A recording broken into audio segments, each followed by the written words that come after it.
আজকের গল্প হ্যাকার। আমি বাবলু আপনাদের আজকে গল্প পড়ে শোনাচ্ছি এথিক্যাল হ্যাকার। কলকাতার শহরের বুকে এত সুন্দর একটা বাড়ি, যে কেউ বাড়ির সামনে দিয়ে যাবার সময় এই বাড়ির দিকে একবার না তাকিয়ে পারবে না। বাড়ির বাইরে নেম প্লেটে গোল্ডেন কালার দিয়ে লেখা মিস্টার গৌরব চক্রবর্তী, মিসেস অনন্যা চক্রবর্তী। যদিও বাড়ির ভিতরে আর একজন 10 বছরের ছোট্ট ছেলে আছে, সে হলো রণজয় চক্রবর্তী। এই ছোট্ট ভদ্রলোকের নামের আগে কি লেখা হবে তা ঈশ্বরই জানে। তবে লোহাকে যেমন অনেক গরম সইতে হয়, তারপর মজবুত ইস্পাতে পরিণত হয়, তেমনি রণজয় চক্রবর্তীকে বাস্তবে কতটা লড়াই করতে হবে, যা তাকে একদিন প্রতিষ্ঠিত করে তুলবে কি সেটা শুধু ঈশ্বর জানেন। গৌরববাবু রানাঘাটে জন্ম। ছোটবেলায় মা মারা যায়। বাবা মৃত্যুঞ্জয় চক্রবর্তী চাষাবাদ আর পুজো আচ্ছা ছিল জীবিকা। গৌরববাবু ছোট থেকে লেখাপড়ায় খুব ভালো ছিল। পরবর্তী সময়ে ইঞ্জিনিয়ারিং নিয়ে কলকাতা যাদবপুর কলেজে পড়াশোনা করে। একদিন গোল্ড মেডেলিস্ট নিয়ে পাস আউট হয়। বর্তমানে কলকাতায় দুই বন্ধু, গৌরববাবু নিজে ও বন্ধু রজত সাহা, একসাথে জিআর গ্রুপ নামে একটা বড় কর্পোরেট অফিস তৈরি করে। কয়েক বছরে এই জিআর গ্রুপ অনেক সুনাম অর্জন করেছে। গৌরববাবু ও অনন্যার বিয়ে হয়। তাদের একটা পুত্র সন্তান হয়, নাম রণজয় চক্রবর্তী। এখন একটা নামকরা কনভেন্ট স্কুলে রণজয় পড়ে। 2 বছর হলো গৌরববাবুর বাবা মৃত্যুঞ্জয়বাবু মারা যায়।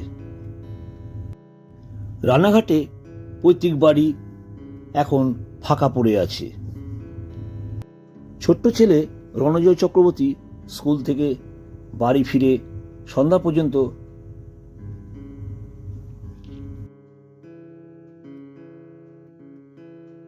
খেলা করেও মন ভরে না। বাবা গৌরব চক্রবর্তী বাবু কাছে অভিযোগ, তার একটা খেলার বন্ধু নেই। তাই গৌরববাবুকে ছেলের সঙ্গে খেলতে হবে। গৌরববাবু পাশ কাটানোর কোনো উপায় নেই। অগত্যা সব কাজ ছেড়ে তাই মেনে নিতে হয়। গৌরববাবু মাঝে মাঝে ঈশ্বরকে বলে, হে প্রভু, একটা কোনো উপায় বার করো। প্রতিদিনের মতন আজও অনন্যা সকাল সকাল উঠে বাগানে পায়চারি করছিল। হঠাৎ পাশের বাড়ির দিকে চোখ পড়তে বুঝতে পারে এতদিন বন্ধ ঘরে আজ ভাড়াটে এসেছে। অনন্যা মনে মনে খুশি হয়ে বলে, যাক, একজন কেউ কথা বলার মতন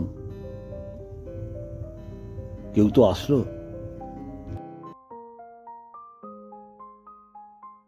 সন্ধ্যাবেলায় কলিং বেলের আওয়াজ হতেই অনন্যা ডাক দেয় কাজের মহিলা কমলাকে। কমলা, দাদাবাবু এসেছে, দরজাটা খুলে দে। কমলা দরজা খুলতে গিয়ে দাঁড়িয়ে পড়ে। দরজার বাইরে থেকে বলে, আমরা পাশের বাড়িতে এসেছি, ভিতরে গিয়ে বলো আমরা দেখা করতে এসেছি। কমলা ভিতরে গিয়ে অনন্যাকে সঙ্গে করে নিয়ে আসে। অনন্যা বলে, কমলা দরজা খুলে দে। অনন্যা আপ্যায়ন করে সোফায় বসায়। এর মধ্যেই গৌরববাবু অফিস থেকে বাড়ি ফিরে আসে।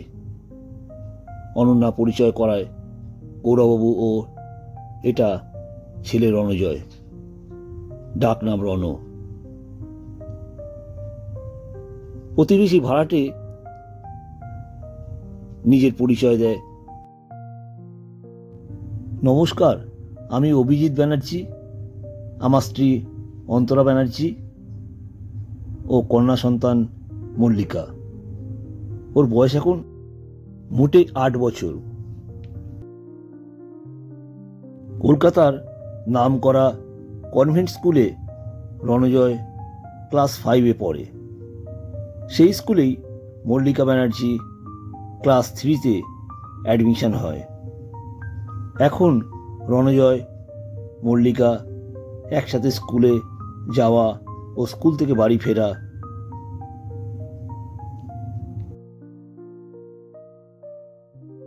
এছাড়া সাঁতার শেখা।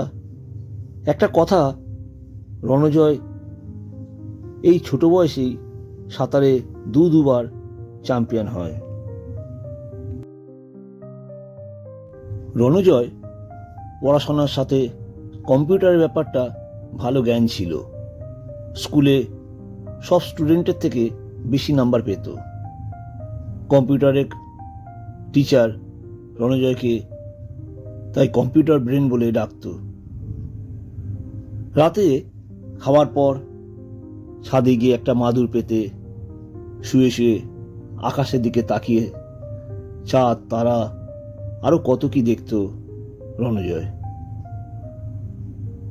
অনন্যা ছেলেকে ডাকত, এই রণু। রণজয় যেন অন্য জগতের বিচরণ করেছে, তাই মার কথা তার কানে পৌঁছায় না। অনন্যা আবার ছেলেকে ডাকে, এই রণু, এই রণু। রণজয় এবার চমকে ওঠে, বলে, মা আমাকে ডাকছো? অনন্যা বলে, রাত হয়েছে, শুয়ে পড়বি চল। ছুটির দিনগুলোতে অনন্যা অন্তরাকে বলে, বোন তোরা আজ আমার এখানে খাবি। অন্তরা খুব মিশুকে। রান্নার সময় অনন্যাকে সাহায্য করে। গৌরববাবু, অভিজিৎবাবু একসাথে আড্ডা দেয়। এদিকে রণজয়, মল্লিকা সারাদিন খেলায় ছিল তাদের কাজ। এই ছুটির দিনগুলো সন্ধ্যায় অন্তরা রণজয় ও মল্লিকাকে পড়াতো। অনন্যাকে বলতো, দিদিভাই দেখো রণজয় কেমন চটপট করে প্রশ্নগুলোর উত্তর দিয়েছে, কিন্তু মল্লিকা ততটা পারে না। দুটো পরিবার এইভাবেই আজ 2 বছর কাটিয়ে দিল। অভিজিৎবাবু এরই মধ্যে ছোট্ট একটা ধপধপে সাদা কুকুর ছানা এনে উপস্থিত হয়। এতে মল্লিকা ও রণজয়ের খুশি অনেক বেড়ে যায়। তাদের খেলার সঙ্গী একজন বেড়ে যায়। রণজয় কুকুরছানার নাম দেয় ডিউ। এখন প্রতিদিন ডিউ অপেক্ষা করে কখন স্কুল থেকে রণজয় মল্লিকা আসবে। সামনে পেলে ডিউ নিজের জিভ দিয়ে একবার চেটে নেয়।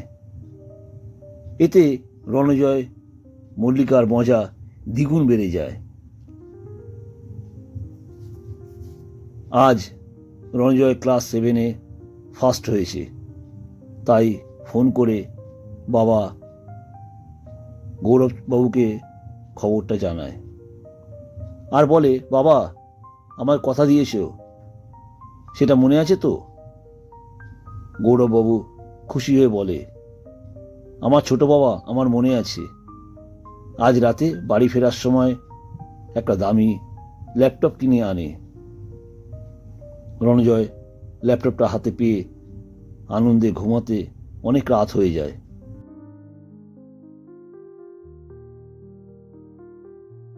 গৌরববাবু আজ সারা রাত ঘুমায়নি, কি যেন একটা চিন্তা করছিল।